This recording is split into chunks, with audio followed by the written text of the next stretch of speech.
আজ সকালের টিফিনে রয়েছে চাউমিন। এমনি সেমনি চাউমিন নয়, chicken chow mein. Hello everyone, good morning.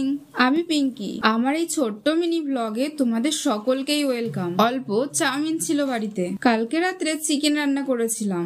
চিকেনটা অল্প রয়ে গেছে, তাই ভাবছিলাম সকালের টিফিনে কি বানাবো। আমার বর পাশ থেকে বললো যে চাউমিন বানাও, চিকেন চাউমিন। বরের কথা শুনে চলে আসলাম আমার এই ছোট্ট রান্নাঘরে। চাউমিনটা সিদ্ধ করে নিয়েছি, তারপর জলটাকে ঝরিয়ে নিলাম। সবার ফার্স্টে আমার ছেলেটাকে একটু দিয়ে দিই, কারণ ও খুব বায়না করছে আমার কাছে আসবে বলে। ওকে চাউমিন খেতে দিয়েছি, আর দেখো কি অবস্থা করছে, একবার মাটিতে ফেলছে, একবার বাটিতে তুলছে। যাই হোক, ও মজা করে খাক। ওদিকে চলে যাই আমি এবার চাউমিনটাকে বানাতে। কড়াইতে একটু তেল দিয়ে লঙ্কা পেঁয়াজটাকে খুব ভালো করে ভেজে নিই। এর মধ্যে একটু লবণ দিয়ে নিয়েছি, তারপর চাউমিনটাকে খুব ভালো করে ভেজে নিলাম। এরপর চিকেনটাকে দিয়ে ভালো করে একটু ভেজে নিই। আমার চিকেনটা কমপ্লিট হয়ে গেছে। এবারে একটা প্লেটে নামিয়ে নিই।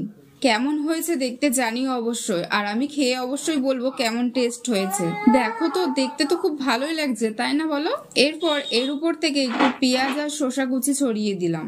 তারপর টমেটো সস দিয়ে দিই, নাহলে তো মজাই আসবে না। এবারে দেখো কত সুন্দর লাগছে, দেখে আর লোভ সামলাতে পারছি না। চলো এবারে তাড়াতাড়ি খেয়ে নিই। তোমাদের কারোর খেতে ইচ্ছা করলে চলে এসো আমাদের বাড়ি।